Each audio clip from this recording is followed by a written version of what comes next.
Halo, perkenalkan nama saya Dini Harzanti dari kelas 12C nomor absen 10. Pada kesempatan kali ini saya akan menjelaskan tentang alat kontrasepsi. Tentunya bagi pasangan yang sudah menikah ingin menciptakan keluarga yang bahagia. Nah, untuk menciptakan keluarga yang bahagia, salah satunya dengan cara mengikuti program KB. Karena program KB memiliki beberapa tujuan, yaitu yang pertama, mencegah moralitas ibu dan anak. Yang kedua, mengurangi angka kelahiran. Yang ketiga, menghindari kelahiran yang tidak diinginkan.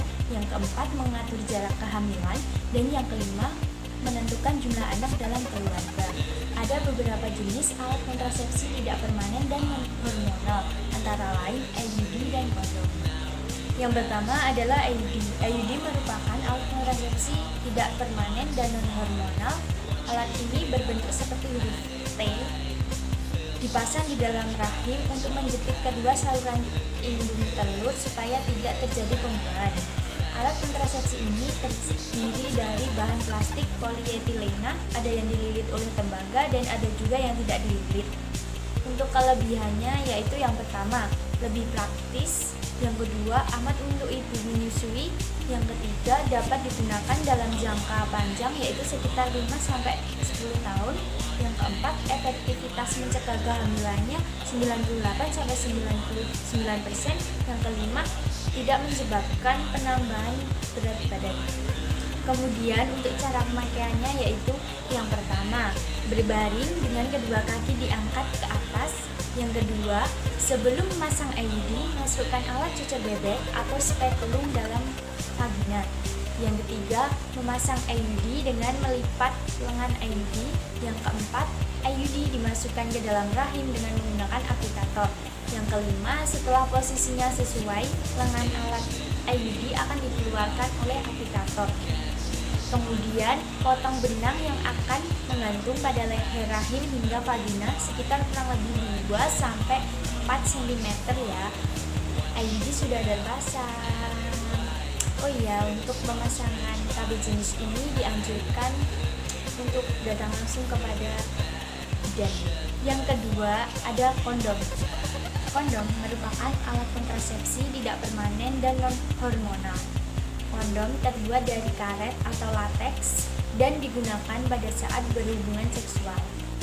Ada dua jenis kondom, yaitu yang pertama kondom untuk pria dan yang kedua kondom untuk wanita. Cara pemakaian kondom pria seperti pada gambar ya. Yang pertama, buka kemasan kondom. Yang kedua, ambil dan keluarkan kondom dari kemasan. Yang ketiga, jepit ujung kondom dengan jari untuk mencegah udara masuk. Yang keempat, tempatkan kondom di atas penis. Yang kelima, buka gulungan kondom dengan lembut ke arah pangkal penis. Yang keenam, periksa dan pastikan kondom sudah terpasang dengan sempurna. Yang ketujuh, setelah selesai, lepas kondom dengan hati-hati supaya tidak robek dan tidak terjadi kebocoran. Selanjutnya, cara pemakaian kondom wanita. Yang pertama, buka kemasan kondom. Yang kedua, berbaring lalu cari posisi yang nyaman. Yang ketiga, jepit sisi cincin bagian dalam dengan ibu jari dan telunjuk, masukkan ke dalam vagina. Yang keempat, dorong cincin menggunakan jari hingga menyentuh cervix. Yang kelima, pastikan kondom tidak terpilin dan cincin kuat, yang tipis harus tetap berada di luar vagina ya. Yang keenam, setelah selesai pemakaian, copot pelan-pelan dan langsung buang ke tempat sampah ya. Adapun kelebihan kondom yaitu yang pertama, harganya terjangkau dan mudah didapatkan. Yang kedua, praktis karena hanya digunakan ketika berhubungan intim saja. Yang ketiga, mencegah kehamilan yang tidak diinginkan. Yang keempat, mencegah penularan HIV/AIDS. Yang kelima, mencegah cedera. Namun kondom juga memiliki kekurangan, yaitu yang pertama, jika pemakaian tidak tepat, kondom bisa terlepas. Yang kedua, kondom hanya sekali pakai saja. Yang ketiga, kondom berbahan tertentu dapat menyebabkan alergi. Demikian informasi yang dapat saya sampaikan, semoga bermanfaat ya. Mohon maaf apabila ada kekurangan. Sekian, terima kasih.